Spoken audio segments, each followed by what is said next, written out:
आप देख रहे हैं इम्पैक्ट लाइव। मैं हूं आपके साथ करुणा तिवारी। बिहार की राजनीति में सियासत काफी गर्म हो गई है। आपको बता दें कि इस साल चुनाव होने वाला है और नेता प्रतिपक्ष लगातार अब वार कर रहे हैं मुख्यमंत्री नीतीश कुमार पर। कह रहे हैं इनकी सरकार को, एनडीए को सरकार को, कि अब ये रिटायर्ड हो चुके हैं, रिटायर्ड लोग अब बिहार को चला रहे हैं, इसीलिए बिहार की दुर्गति हो रही है।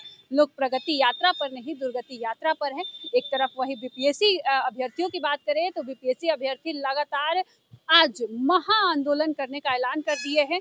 देखिए इस पर नितिन नवीन जो बिहार सरकार के मंत्री हैं क्या कुछ कह रहे हैं।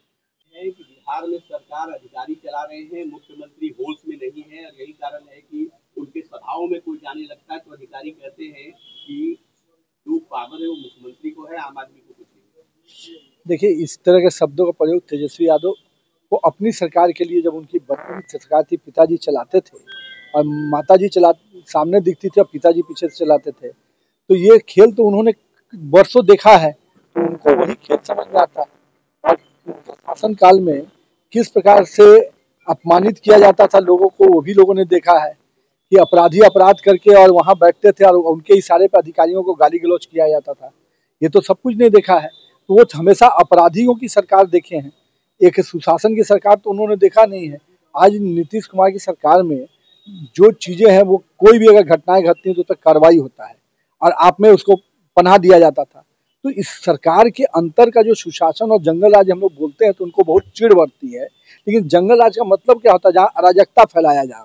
तो अपन उनकी सरकारों में हमेशा अराजकता का परिचायक रहा, हमारी सरकारों में हमेशा कार्रवाई हुआ, कहीं भी घटनाएं घटी, भ्रष्टाचार भी हुआ तो उसमें भी कार्रवाई हुई और उस पर कोई टॉलरेट नहीं किया गया। तो जीरो टॉलरेंस का मतलब यही होता है कि हम उस पर कड़ाई से निपटते हैं, चाहे वो कोई भी स्तर का अधिकारी हो। आपने अभी हाल में भी देखा कई अधिकारी नापे गए, तो इसलिए उसमें किसी को नहीं बख्शा जाता है। यही तो हमारी सरकार की यूएसपी है कि ना हम किसी को फंसाते हैं ना किसी को बचाते हैं। बीपीएससी को लेकर के आज फिर से महा आंदोलन कर रहा है अभ्यर्थी। देखिए, बीपीएससी का जो विषय है, अभ्यर्थियों का सारा एग्जाम लिया गया और सारी प्रक्रिया में कई लोगों ने अपने, और बहुत जल्द उसका जो रिजल्ट भी है उस भी सबके सामने है। मुझे नहीं लगता है कि ये राजनीति से प्रेरित ही हो सकता है, क्योंकि जो अभ्यर्थी हैं वो तो अपने आप को एग्जाम में शामिल होकर उन्होंने अपनी मंशा जाहिर कर दी कि उनकी आस्था किस प्रकार से बीपीएससी के प्रति अभी भी बनी हुई है। आपने सुना नितिन नवीन जो है साफ तौर पे बीपीएससी अभ्यर्थियों को भी लेकर उनका कहना था कि अब ये आयोग के खिलाफ जा रहे हैं।